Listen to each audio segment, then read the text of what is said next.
guess I was around 15 when I started the Army base deal. And what Army base was that? This was Army base in Central Texas. It's actually the largest military installation on the continental United States, and it's called Fort Hood. And there were guys from all over the region, you know. So it was giant, huh? It was a big. Oh yeah, you know, actually like a city of its own. It is. It's, you know, it's like I said, it was the largest military installation. During those times, they were shipping a lot of people out to Vietnam from that era. This is from the late 60s, early 70s. But I wasn't of that age, so I didn't have to worry about those things. But I was. Did anybody in your family go? Yeah.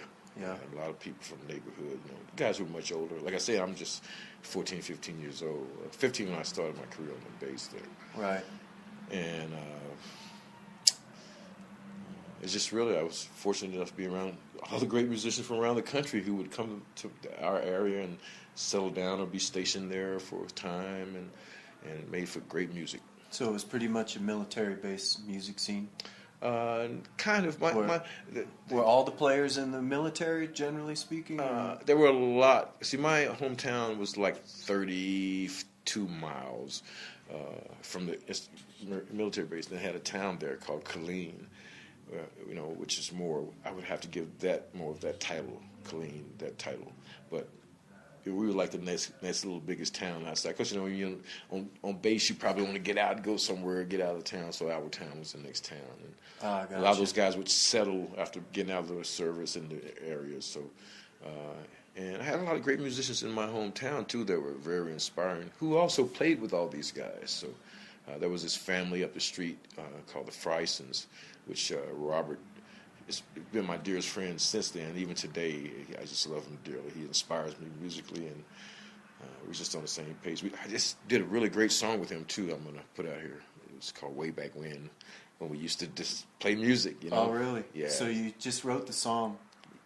Yeah, a few months ago, but I'm going to put it out here soon. I just been holding back on it. So it's a song about those times? Yeah, but it's a song about those times. We were trying to I was back home trying to do some recording, get some musicians together, and we couldn't find anybody to do it. So I went to this hotel room. I said, "Let's forget it, Rob. We're going to do this before I leave." And went to the hotel room. I had this digital mixer, and just recorded the drums on a drum track I had, and recorded him on his bass. And he was just looking at me like, "Okay, well, it's Peanut. He knows what he's doing." I came out with one of the best sounds ever, you know, during my recording on my little portable digital studio. And it was that song about us not being able. This is instrumental too, but you can feel all the song about us not being able to. It's a shame we're in the hometown where we started when we was kids. So why come we can't jam right quick, you know? Yeah. And I took it to my friend in San Francisco who played the keys, Nate Ginsberg, who's a keyboard player with Herbie Hancock and Todd Rundgren and those guys. And oh, wow. He just put all the coloration in there. I'll make sure this song out and you get to hear it. Okay. Maybe I'll give you a link to it before you get this printed. Oh, that'd be cool. No, that's East Texas, right? Central Texas. Central Texas. My hometown is in between Austin and Waco. There's people here in Waco, they get this bad name, but between Austin and Waco. No, this isn't in here, but I'm just curious. That's mid-'70s, right? Mid-'70s. My Early career 70s. actually started when I was like 69, 70. Yeah. And that was long before things were integrated in Texas, I imagine. So Absolutely. As However, with the exception of the music scene. Really? In those days. Right. You know, I did things. I call music like being in a service, like the military scene, because I went to places as a musician that I couldn't go as a civilian. All right. Okay. You know, yeah. the music was really had broken those barriers years before that. You know, and we had integrated bands back then because of the military. Right. You know, in our communities, we just only care about how you played, not where you came from, how you played and how you behaved. Right. And we had mixed bands back then, but the climate, you know, my generation, the way I see my generation, was kind of like the chosen ones to go out into the world and mingle and show other people. Because coming up in those days, the thing was to be able to go out and show society that you're educated, you're smart. You know, you get on. You don't fit all these stereotypes. Right. And that's when the integration and the busing started during those times back in the 70s. Right. So I figured that's part of my calling to make sure that we all mingle, because it's all about one thing. Yeah. And that's about living good and having a good time in life. Just representing with the little class. Yeah. And plus, my family, I grew up. My mom was a maid, and we had all types of people, in our family. My mom was like the oldest of like 14 kids, and she's always had that mentality about family, And so we had people from all walks that come through our doors. I mean that literally. Everybody was welcome.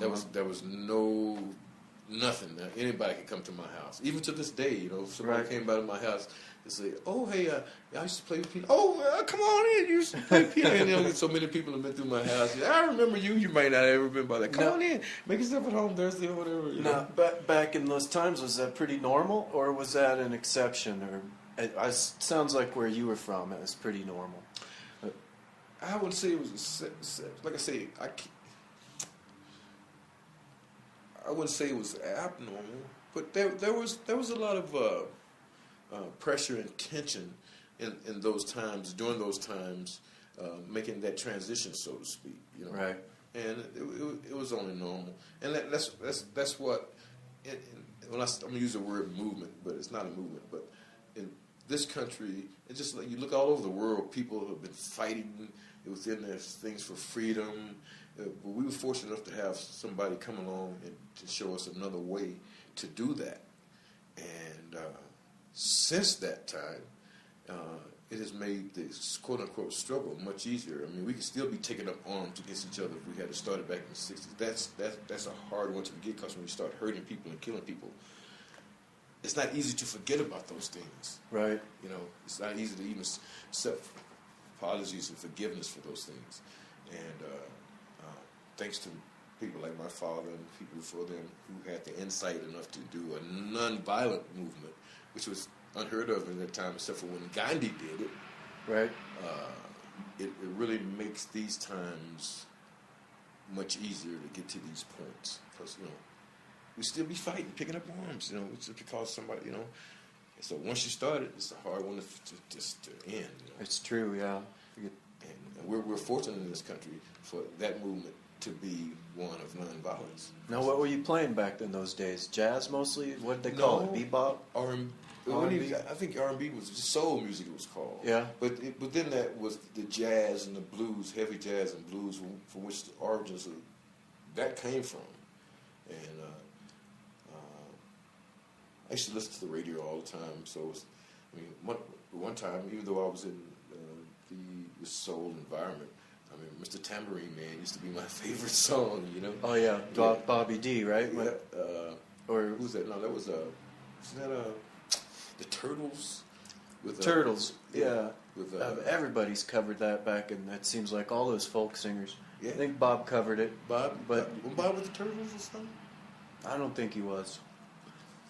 But you're probably right. Turtles probably wrote it, or who knows who wrote it. But so, is there anybody that you really sticks out in your mind from those times as a big influence, or Did those times? Yeah. My mom. Your mama? Yeah. She's always been my biggest influence in anything. Keep going. Yeah. I know she had something about the polio incidents.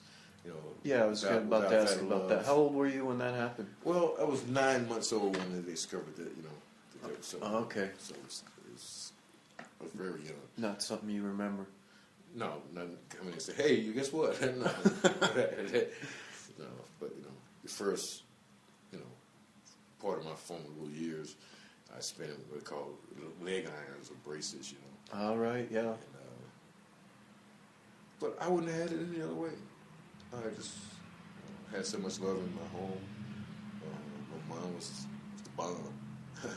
And I like you asked me how I got the name Peanut. Yeah. That's all tied in because I was this little premature baby. Oh, you were? Yeah. Uh-huh. as my aunt then would say, like, put him in the palm of your hands, you know, whatever that is. So you've had that since day one. Day one. Matter of fact, everybody in my whole community, my town, the preachers, the teachers, police, whatever, called me Peanut. You know, I tried to get away from it. You did? Yeah. Did it bother you for a while? No, I just, you know, you're a kid, you're growing up, Peanut's cool, and then you come into your life, you want to be into your own, you know, you want to be right. something else, you know. So by the time I got to college, I was using my middle name, which was Aaron. Oh, yeah. And I'm a junior, so I didn't want to use Cecil because my dad has that name. All right. So I had all these names, you know. So here in the end, I ended up being Cecil Peanut Daniels. So he got everything in. You went through all those phases of growing up, it sounds like. Yeah. But I was identity deal. Just trying to get away from it so that I could, be identified some other way. Even Sonny from Widespread to this day, Aaron Cannon, he calls me Aaron. That's the name I was trying to get back in the day. Were you using that name when you first started with Panic, the Aaron? No. Right. As a matter of fact, they the one who brought the Peanut out again. Oh, really? Okay. Yeah, but the thing I love JB, I had noticed over the years that he wouldn't introduce me or as Peanut. He'd go, Mr. Cecil Daniels, and I just thought maybe it's just him. He's just that type of person, very respectful. Just probably thought that Peanut wasn't, he wasn't dignified enough for me or something. You know, we never talked about it, but he just. Right. But now I like the way he said, Mr. Cecil Daniels. You know, so. But I didn't. Once they gave me the label back, I just said forget it. I just be Peanut. That's who I was at first, you know. So it's come around full circle, Yes. huh? Yes, it has. So your home base is the West Coast now, San Fran. Yeah, when I'm there. So your family, My kids. where your kids and your family are. Yeah, they're there. My kids are there. Which tied in to another thing. Let's hear it. It's about you asked me where did I get the horn and all that stuff, you know? Yeah. And I was working as a warehouseman for this food brokerage company. I remember Food what? Food brokerage. Gotcha. And I remember going on my lunch break, and I was still playing. I was playing drums a lot then, and I had gigs at night, working, trying to take care of my kids, you know. And, I only had one child at the time. She wasn't even born this day. It was 5 days before she was born. It's in 1989, and I went to Macy's to walk around, and I saw this horn sitting up there. And I looked at it, and I said, oh, that's cool. I said, yeah, I bet your kid would love that. I guess as my child grew up, I just had around her like any other toy. She grew up and be a part of that. And I looked at it, and I said, oh, it's got a MIDI plug on it. And I said, oh, yeah, MIDI. But, MIDI is a kind of hit and miss thing. 89 this was, right? Okay. 89, yeah. Most of them don't track that well. He's got to have the right interface with them to get the latencies correct. But I said, I'm going to buy it anyway. And this time I wasn't playing horns. I had played trumpet in school. That was my academic introduction to music. But I was always a closet drummer, I call myself. So I ended up doing both. Gotcha. So you did have some formal musical schooling Yes, in school. And so I sit there and I took it home. I said, I just played it to my piano. I said, wow. I was doing poo. I said, wow, this thing tracks well. And as a drummer, that's very important. It was a very percussive instrument. I said, wow, this is amazing. And by 3 o'clock in the morning, I fell in love with it. And by the time Tamara grew up, that wasn't a toy anymore. That was a diaper. Tamara. Tamara. Tamara. Yeah. Okay. And are any of your kids musicians? they are, and they both pursue that on their own during the course of coming up, but they never, passion never. I mean, I always knew what I was going to do. Well, right. I didn't know anything else. I guess it's from being chained down in those braces and just using my imagination about wanting to be out there, and because I'm a really shy guy by nature. I guess if it wasn't for music, I'd probably just be home all the time, doing something musically, listening. Right. But I love it when I'm out because I don't have any fans. I just have a bunch of friends. I noticed that you got quite a number of friends on Facebook. So, now when you were Was there like a defining moment where everything just crystallized for you and you're like, I'm going to be a musician? Or is it just sort of a gradual deal? It wasn't even gradual. It was just always there. Yeah. Yeah. Never questioned. Never questioned about it. I never, I just really, I don't even know how to put it into words. It's just something that is, and it always was for me. I guess it's like I say, being, confined, with the braces and stuff. I don't know. It's all I've ever known I was going to do, even when I wasn't doing it. Right. So, all right. You hang out in Aspen, Crested Butte a little bit. Mm-hmm. What do you dig most about the Rocky Mountains? As a musician, and then again as just a cat on the street. Well, they're both kind of the same. I can't really separate the two. Right. And in saying that, I guess the thing about Colorado is it's the people. It's the quote unquote love that I get from people here. Because there's an on-stage persona and there's an off-stage persona. So I want them both to try to be the same. Right. And even though I play these really unusual instruments that probably I don't think about what it does people mentally, because when I picked it up I was just trying to see what I could do musically. And sometimes when I think about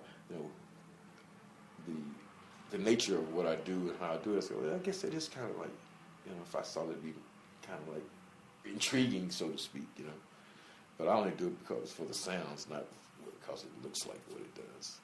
Right. And like I say, just being a regular guy, I would hope that people get the same thing out of me playing as they would. But when I'm playing with a bunch of other people, I mean, I'm only as good as the people that I'm playing with. So that's why I always like to hang around with the good people. They make me look good, like I know what I'm doing. When it's really them. It's like smoke and mirrors, and the bands that I play with are really the key to my success, so to speak. I work hard. I mean, I had to really work hard at trying to get my style and thing on my horn. It wasn't like, oh God, bam. So it was just working ball. Right. But I knew how to work and how to work things from my academic associations. Some things I was able to relate to from that angle. So you said you had a keyboard already when you picked up that DH. Yeah. So you were already into the MIDI deal. Oh yeah. And you're deep into it already. Deep enough that got me deeper, Right. And I have to owe everything to one of my dearest friends, Carlton Lowe, who to this day is just probably one of my all-around influences, just as a person, a musician, everything. And actually he's part of a calling that I had, knowing that I was going to be in San Francisco. I knew I was going to be in San Francisco before I was in San Francisco, and I kept telling people I'm going to be in San Francisco, and I don't know why. It's because of the story I heard when I was living in Austin. Me, Sonny Ortiz, and some people sitting around, and I heard this story, and it kept. For some reason, I knew I was going to end up in Austin. I heard the story in in San Francisco. In 86, heard it in Austin, 82, 86, I was in San Francisco. And here's the strange part about this story was, they was telling me the story about this guy who was from Austin who had moved to San Francisco. But I didn't know him, but I knew all of his dear friends. And the first band I got in when I was in San Francisco, this guy, Carlton Lowe, was in that band. Of all the band people, and it was a Brazilian band. I didn't know anything about Brazilian music. It was so obscure that I met this guy that had me knowing I was going to go to San Francisco that I never met, was in the first band that I got in. And I was in the band like 2 or 3 months rehearsing hard because I didn't know that Brazilian music. And I was with these master drummers, Yeah. It was killing me. And one day the guy goes, Mr. Carlton, he's from Texas too. I said, yeah. And so we had this conversation. And as I'm talking to him, it hit me. I went, you're Carlton. Carlton. He said, yes, I'm Carlton. I said, no. You don't understand. You're Carlton. He said, yeah. I said, no, you're the reason I'm here. It must sound strange to somebody you really never met telling you, you're the reason that I'm here. It must sound hokey. But he was a guy that the story was being told about. I think everybody's probably had at least one of those deals in I their life. know. And he has been my dearest friend. He was Yeah. my dear friend before I ever met him. He's been my dearest friend since. And all the knowledge that he has imparted to me, just like, not only music, just like in his living. I've never seen this guy angry. And, I've never seen him. And I know there's times he had cause to, at least by my standards. Yeah. And he's just a beautiful person. I sit here today. I don't think my whole life would have been the same had I not run into him. But it was already preordained just from a story that I heard. Right. It's amazing. Amazing. Anyway. That's a cool story. I feel sorry for you editing this. That's all right, man. We're getting exactly what I wanted. I appreciate it. It's a revelation in your mind, and that's just amazing. That's the same thing to happen. But it's how, when it's something... You said it, the feeling. When you hear your future coming, it resonates, When you see it on the horizon, it resonates. Yeah, absolutely. Just like meeting you, Mr. Hall. Yeah. All right, then where are we in this thing? Well, all right, we're kind of on that note right now. Any thoughts about Michael Jackson and what his career, what he did for music, and well, I guess there's many angles you look at Michael Jackson from. Yeah, right. But I have to say, even with all that we see on that side, that he had to have a great life, and he fulfilled whatever his mission was and his call was coming here. On many levels, musically, socially, and we could talk about all those things. But yeah. I think he fulfilled his mission, and those who were fortunate enough to be here and got it, we were better off for it. And if you didn't get it, you have to wait for the next one to come around, because he was something else. And as a matter of fact, before we was talking about the things in the cultural things about the separation, the segregation. Because in those times, what I didn't mention, these are things that most people I hang out with here in history books. But I was in my 12, 13, 14 years old. I was part of that system where you had to do the separate water fountains. You used to have to go to the movies and sit in the back. So I experienced all that. And I'm not talking about from a painful sense, because by the time it got around to my generation, that's when the integration and stuff had started. And about when I was like 16, 17 is when it was like full blown on. But from 12 to like 14 years old, it was full blown. And that's not out of blame or anything, because there was a lot of good people that were under the system. It's probably like being under the Nazi system. You think, but everybody in there's people with hearts who having to deal, and we knew them. Yeah, we raised with them. We know who they are. So we don't blanket people like that from within my realm of family and culture. We all we mingle. We've been mingling like that since. Society is the one who does that stuff. Yeah. Society does that to us. Just like recently, just found out Muhammad Ali's great-grandfather was an Irishman. Really? Yeah, he went back to Ireland to his roots. Now, I knew my great-grandfather. My great-grandfather died when I was 15. Uh-huh. I became a big fan. My great-grandfather, so I knew him, literally. Yeah. He was kind of senile in his last 2 or 3 years. But I knew my great-grandfather intimately. Right. But Cassius never knew his. But I'm saying, look how close that is. His great-grandfather came over, and I think he married this free slave woman. And so when you think about it, I say, well, Ali got his talent from being Irish. That's right. He got his swiftness maybe from being black, but he's an Irishman. He was a That's Duker all in his the way. blood. Huh? That's an interesting thought. And that cream rose to the top of the whole echelon. Yeah. That's awesome. That's interesting. So I never here's heard a guy that. who's I'm a huge fan of his. He's a king, man. Came up to be. See, he had crossed all those barriers with his life, even no matter what his name was. He's respected for him being the human being that he is, and one of the first people to stand up and say no to the system do his time. You know, and I'm not going to kill anybody who never did anything to me. I'm having a problem over in my own system. Why am I going to fight for you? Those are principles that we weren't used to. I see the Irish in that too. Right, yeah, that we weren't used to.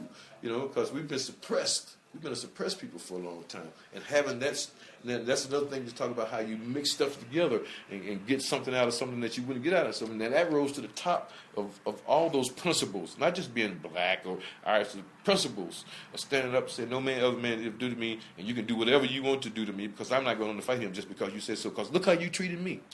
It's amazing, yeah, that the greatest fighter in history was a pacifist. Ain't that something? Beautiful. That's where it mixes again.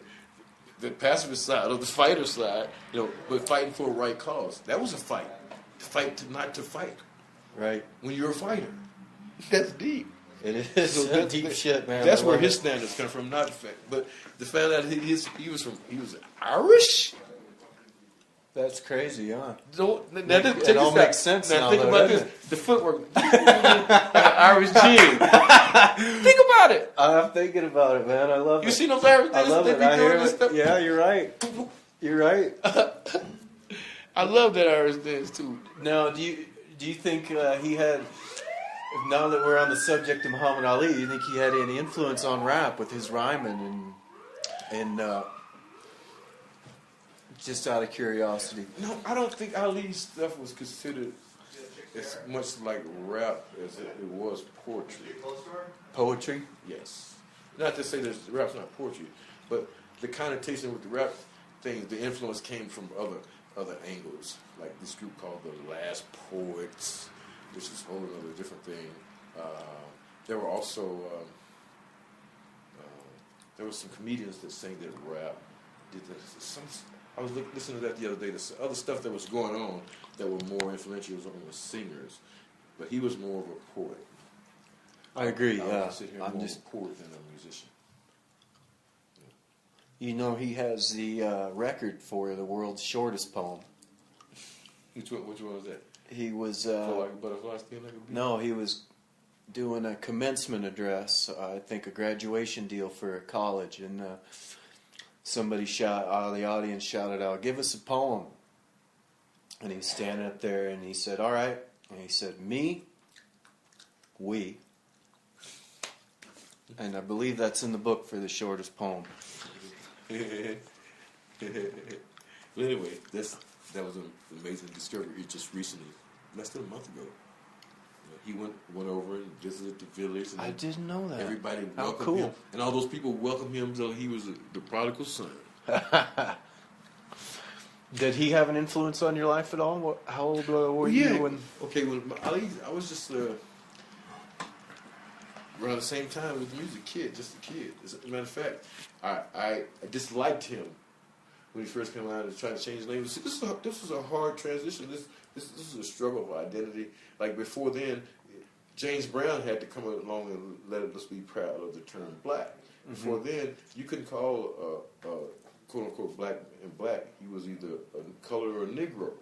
But you don't call me black. I'm not black, because black was even more derogative, Right. And James Brown came along with a song called "Say It Loud." I'm black and I'm proud. You have to. So all those struggles, all of it came out of that movement of nonviolence too. Right. Even though all that stuff was going on, but it takes two.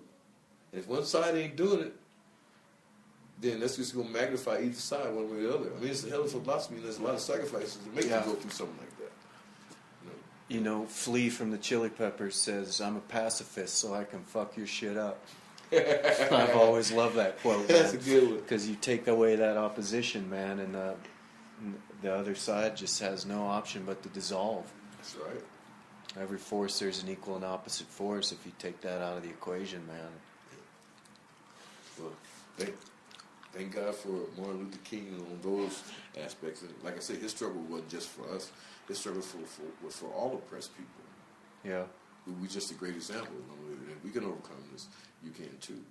So how'd you say you got upset when he changed his name to Well, Muhammad not when Ali? he changed his name. He was just so arrogant, and we coming from the steps that we came from slavery to here, arrogance is when you need to be humble, But there's a place for arrogance too. It's like, you got to know when to hold them and fold them. But it was good to have him and people like Malcolm X there at the same time. It's just that it's good that the total movement wasn't of a revolutionary type, as far as arms go. It was revolutionary in another form. Right. The ideas. Yes. But there was a fighter called Sonny Liston. And Sonny Liston was the fighter. He was like, he wasn't a revolutionary guy. He's like, he was do what you told, the kind of guy. He's, but when Ali came on, he taunted him and beat the mess out of him. Yeah. What's my name?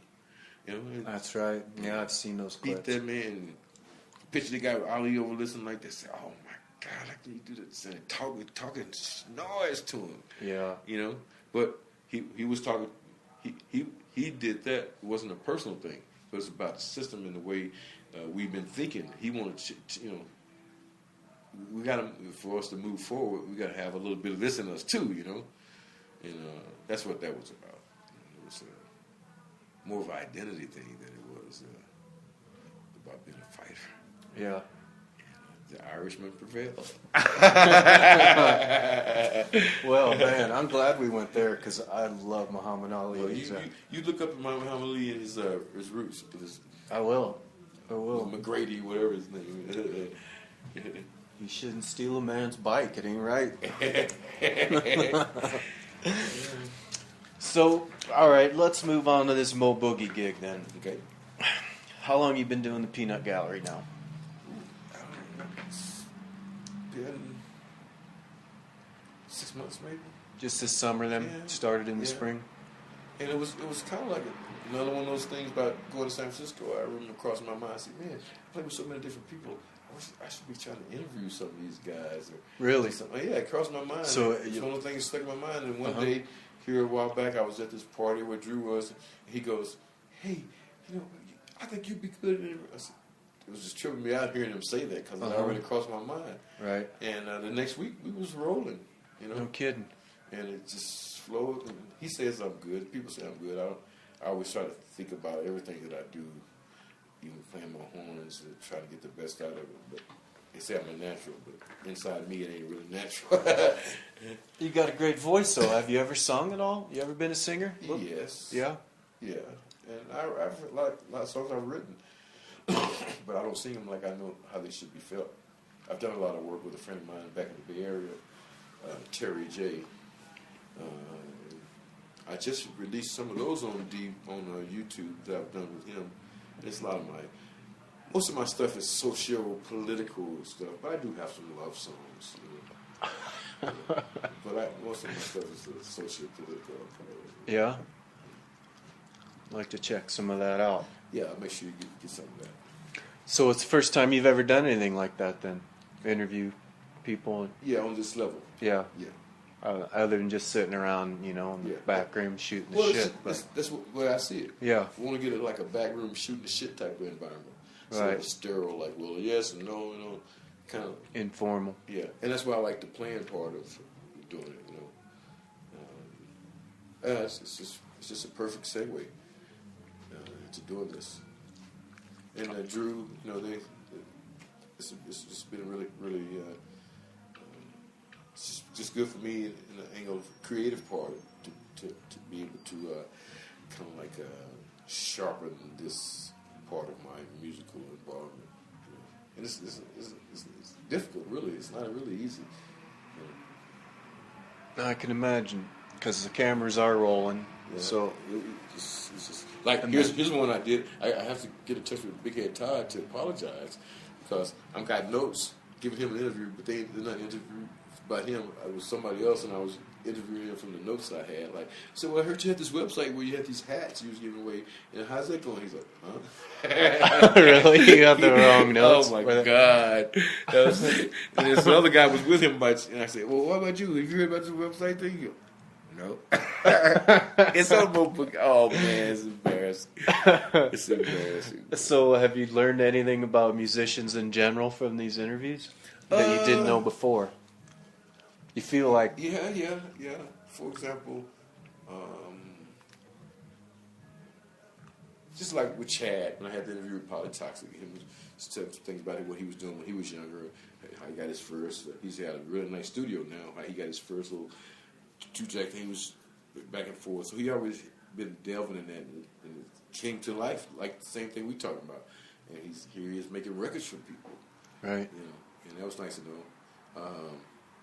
And getting everybody to know who knows Tory about his mom being a Grammy winner. Oh, really? 5 times. What? Yeah. He was saying, yeah, my mom's a Grammy winner. She got a couple of Grammys. And then the fastest thing, man, it's 5, man. Yeah, she's got 5 Grammys. Holy cow. Yeah. Absolutely. You learned anything about yourself then from the Mo Boogie deal? Yeah. That,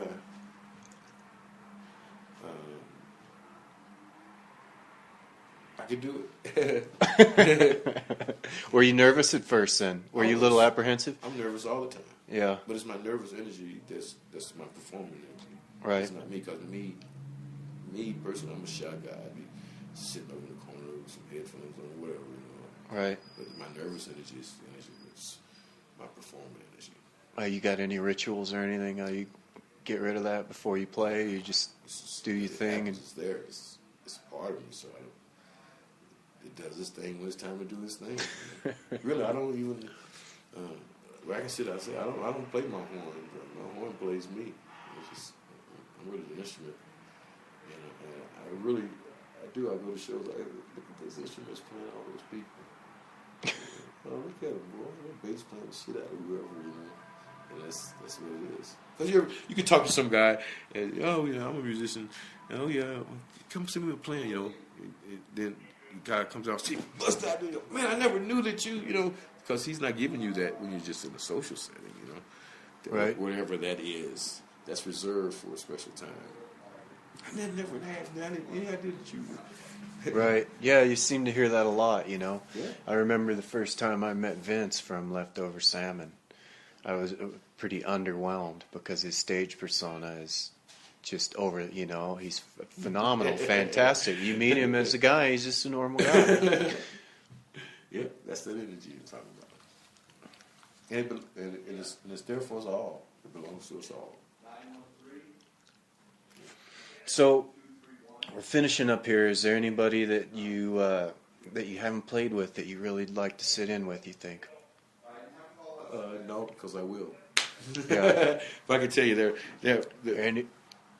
Anybody you got your eye on? No, not really. No. Because I don't know how to say this. My music, my former life, that's all one thing.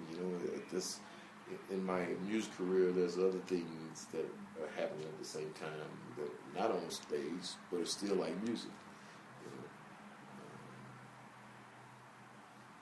So, no, I can't say that. Now, I can say about some of the people that I have played with that I was grateful to do, but as far as those I haven't done. Let's hear that then. Well, like, most people say, why would you say Panic? Well, I remember Jimmy Herring talking about Panic, say, these guys are my friends. We're friends that we're not here on a tier basis. This is what we do, So I was very excited to play with Panic. But when I played with Panic, and to this day, I don't look at them as these great. This is great people that I've seen grow up and just happen to be great musicians. Doing what they do, right? Yeah. But it's an honor to have been a part of their whole movement. When did you play your first gig with them?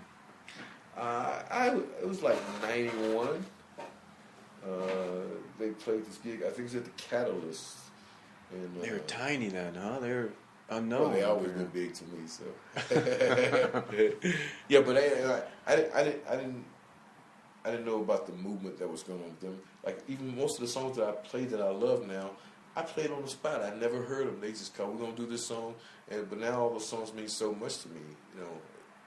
Since the last 18 years, however long it's been,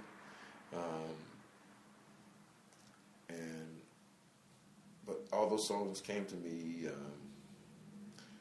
right there. It's part of my existence. You know, so people go, "Oh man, I love the way you did C Brown." When I was thinking, I don't know what C Brown. It took me years for those songs to become, because we don't. After I do the shows, I had other things involved in my life musically, and then one day I looked up and I went, "Oh, well, see what all this stuff meant to me." You know, and the people involved. It's like, wow.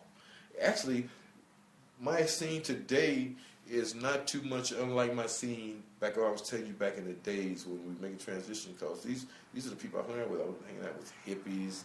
I mean, literally, we just had so many people involved in the music that all those barriers and stereotypes didn't even exist. You know, and this next generation of phase of my life, I'm hanging out with the same people now that I hung out with back in the 70s.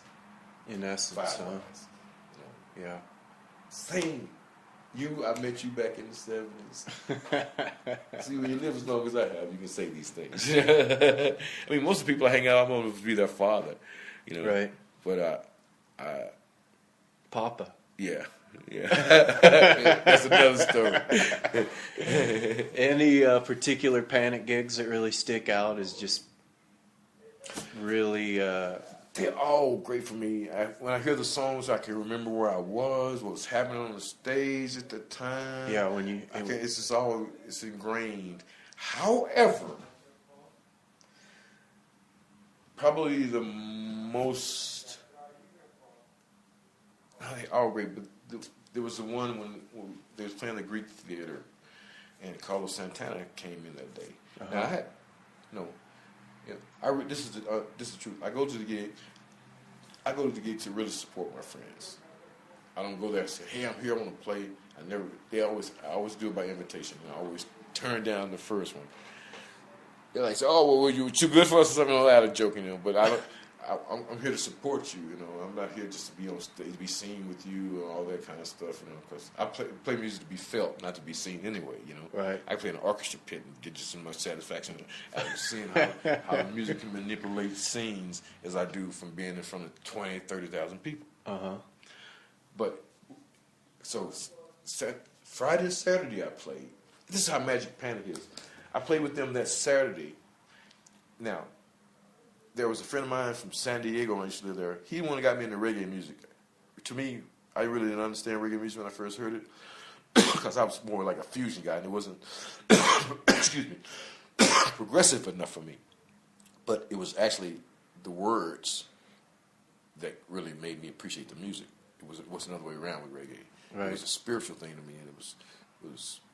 So to get back to what I'm saying, that night, my dear friend that I knew for years, who didn't even know I played, I knew him from a whole different angle, came to the show, and that night was the first time in a long time, that they played "Stir It Up." Okay. And it was the day my friend was there. I thought, wow, I see all these magic things they talk about that happen with Panic, you know? Right. And so, come to that gig, I played Friday, Saturday. So, when I got there early, my friend Israel, who works backstage, said, "Come here." Because Sunday was early show. He said, "So I guess y'all having some guests tonight." I said, "Man, I don't know." I said, I'm a guest myself. I don't really know what's going on. He said, "Come here." So we go to the dressing room door. There's initials. He said, there was initials CS and TM. I'm looking. He said, "You know who this is? You know CS. You done played with CS before, haven't you?" I said, "Carlos Santana." He said, "Yeah." I said, "No, I never played with Santana." And then the other TM was Taj Mahal. But Taj didn't show. So I said, "Wow." Band's here. I said, "I better bow out the picture. You know, they let them spend time with the master. So I don't want to be up in the hall." So I really, literally left backstage, went out in the audience, was sitting with some friends, and I don't know how these kids find this stuff out. "Oh, we heard some of those Carlos Santana gonna be here," huh? Or they start making up names. I said, "Well, I don't know." I said, "How the hell did you hear some stuff?" It's probably somebody from the crew goes out and tells somebody. Right. So I said, "No." So we sitting there for a while, wait for the show to start, and they sent one of the guys from the crew to come get me. And it was a perfect little scene, you know. And I'm sitting there with all my friends, and they said, "Excuse me, Peanut, the band want to see you backstage." I said, "Okay." And everybody, "Ooh." So I go back, and there was Carlos Santana with them. And they just been rehearsing And I met him. He walks out, and so Essence, the band asked me, told me they want me to play with them.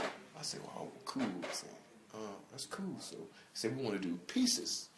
I said, "Okay, cool."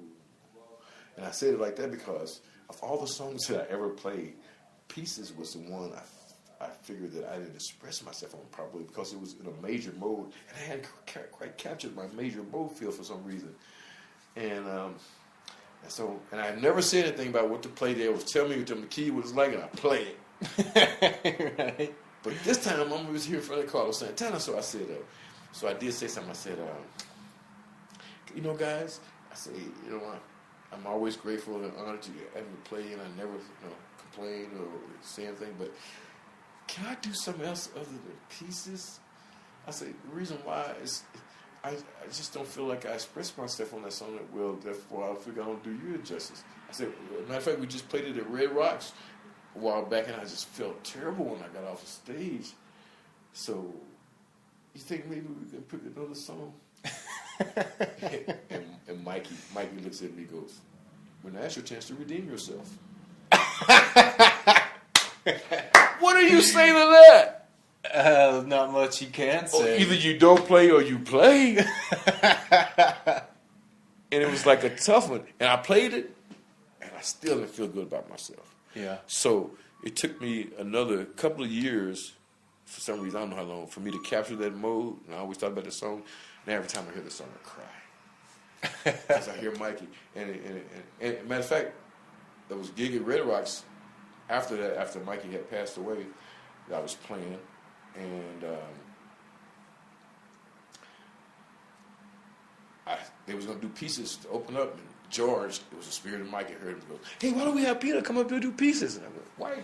How did you get that, George?" And I'm feeling Mikey here at Red Rocks. I'm really feeling him. On the way to the gig, the next day, which was Sunday, I said, "Oh, I got to play Pieces." I was just travailing. I couldn't get it. I still ain't got a plan on the way to the gig. I get there, and so I'm not gonna go up for the acoustics. I said, "Good, all right." So I'm thinking I'm out of it. I'm backstage by myself. They have monitors and stuff back there, right? Uh-huh. I'm back there by myself, just feeling it.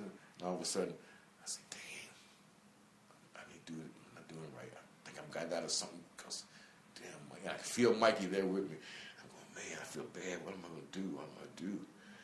And I go out and play. I'm playing the song I wanted to play. I hadn't got to play was Arlene. And so I'm playing the song. And all of a sudden, as I'm playing, this is the way I heard it. I hear Mikey go, "Just play the melody, fool." Fool in a good way. He and I talked, it was in a good way. "Play the melody, fool." And I went, "Oh." So during the course of that solo, I played to pick up the Pieces melody. And it was a big relief for me. And after then, I got the mode to play it. It was crazy. But it happened that day. And then a bird came off the mountain. Whatever those birds are was flying around, I was pointing up and I was crying, pointing up in the sky. People thought I was going, "Yeah, go." I said, "No, the bird." They go, "Yeah." And then when I finished playing, the bird went back in. It was like, Mikey, damn. It was crazy. It was definitely the spirit of that there. And I felt redeemed.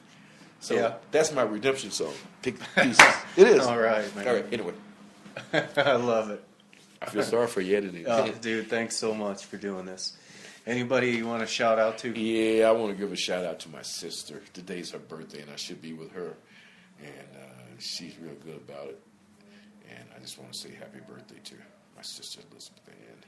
Elizabeth Ann, hi, happy birthday.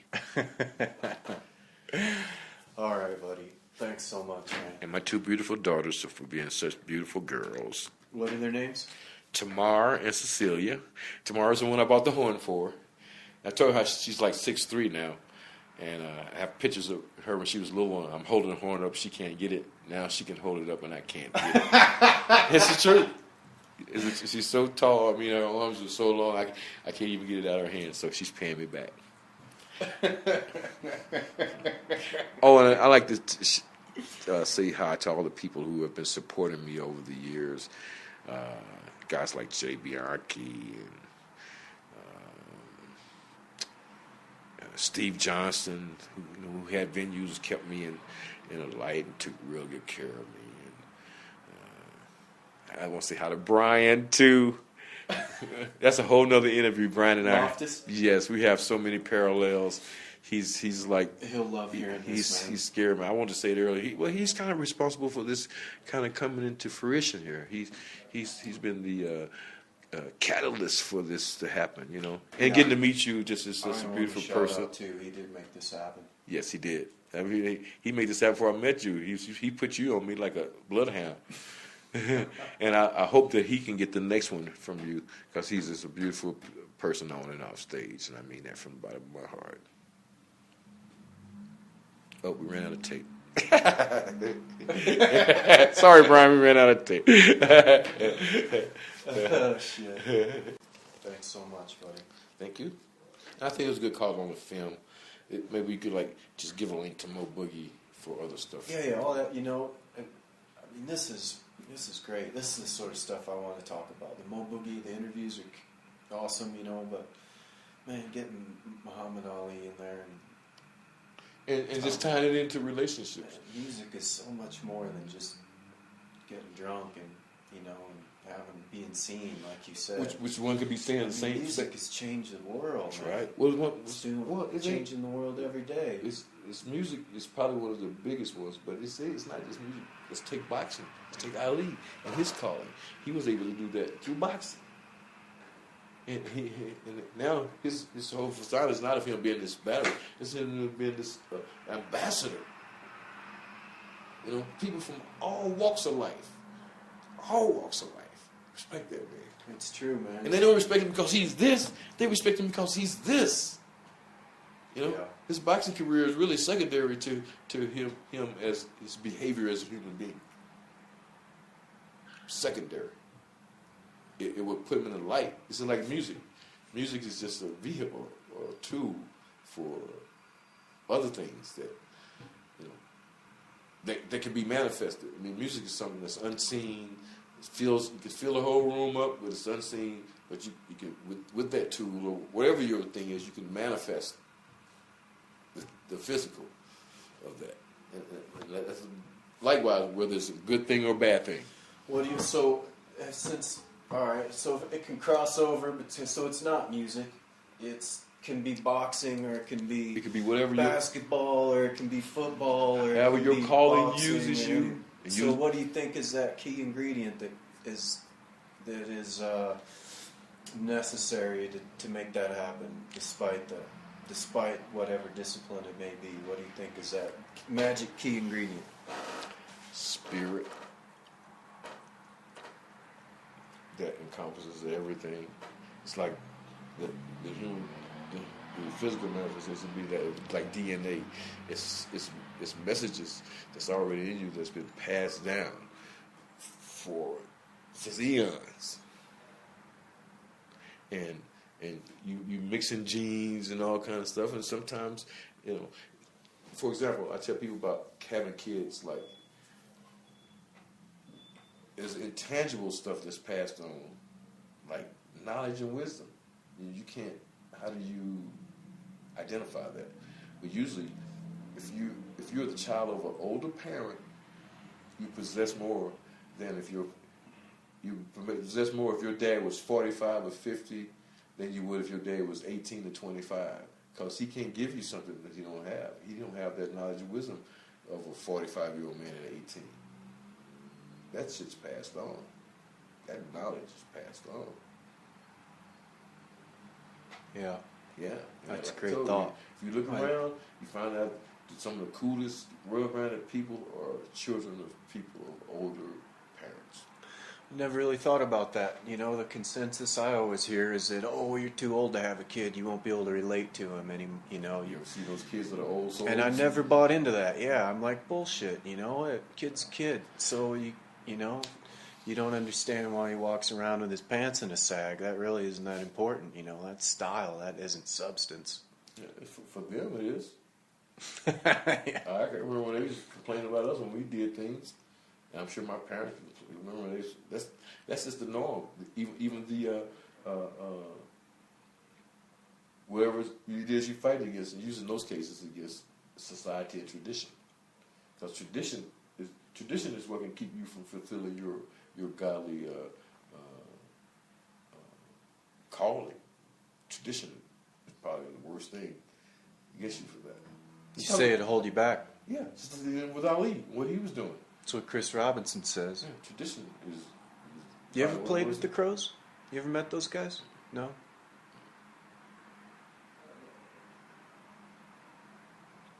Tradition, but yet somehow you got to honor that past, but the spirit of it and not the ritual of it. You honor your mother and father, but there's certain things about them that you can't follow their same tradition. Whatever the tradition is now, you'll be an outcast. By definition, it'll hold you back. Yeah. Yeah. Absolutely. Absolutely. All right, buddy. All right, buddy. Thanks so much, man. Thank you, man. It's always great to see you.